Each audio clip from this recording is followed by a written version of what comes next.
Sono il corazziere Giulio Biasin di Venezia, nato il 19/9 del 1919. Giulio Biasin era l'ultimo corazziere ancora in vita ad aver servito un re, Vittorio Emanuele III, dal 1939 al 1943. 2 anni fa, nella caserma dei Carabinieri di Santa che anche lui aveva contribuito a liberare dai nazisti durante la guerra di liberazione, era stato nominato commendatore della Repubblica. Con la sua scomparsa, a 5 anni, se n'è andato il testimone di un pezzo di storia d'Italia, come quando incrociò Mussolini il giorno del suo arresto dopo il voto sfavorevole del Gran Consiglio del fascismo.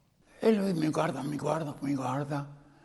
E dopo un po' le viene in memoria che mi vedeva 2 volte a settimana, ma in divisa alla vetrata quando veniva a contatto con Sua Maestà il Re Vittorio Emanuele III per riferire le cose di Stato. Allora mi ha guardato, si è messo a sorridere e mi ha salutato. Il nonno di Giulio Biasin era un ufficiale garibaldino, il padre una guardia urbana di Venezia. Il fratello, anche lui corazziere, morì per un'infezione a causa di una ferita contratta durante un bombardamento su Roma.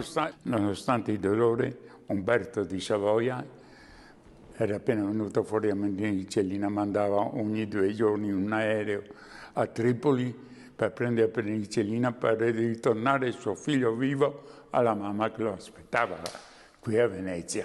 Con Umberto II, all'epoca ancora principe ma presto ultimo re d'Italia, seppure per poco più di un mese, il rapporto era molto cordiale, come quando passeggiavano assieme per i lunghissimi corridoi del Quirinale.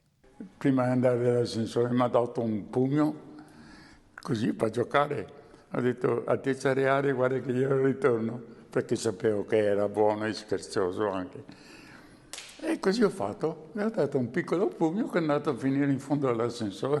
Fare il corazziere, amava ripetere Giulio Biasin, oltre che un grande onore, è una grande soddisfazione che accompagna per tutta la vita. Ciao ragazzi miei, vi saluto tutti i sottufficiali, gli ufficiali, tutti indistintamente, e ditegli che Biasin le vuole tanto bene.